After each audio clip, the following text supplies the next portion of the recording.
రేకు పైన కూర్చున్నాం, ఆడవాళ్ళు ఆ రేకులు ఎగిరిపోయాము. మేమంతా ఉండమంటే అట్లా ఆగిపోయండి. పైన కింద వాళ్ళు చచ్చిపోయారా మేము అనుకుంటున్నాం.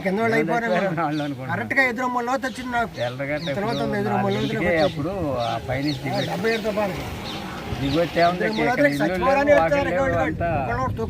అయిపోయింది. అయిపోతే ఇక తెల్ల దిగి మంచినీళ్ళు నానా ఇబ్బందులు పంపుకుంటే అందుకే కొట్టుకుని పునీళ్ళు అయిపోయినాయి.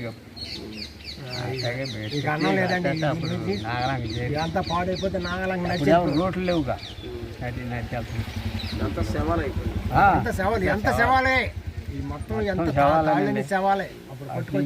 అటు నుంచి వచ్చిన శవాలు, ఇటు నుంచి పట్టుకొచ్చి 714 మంది చచ్చిపోరు ఆ ఊర్లో. మా ఊరు చచ్చిపోతాం కొంచెం తక్కువే కానీ బాగా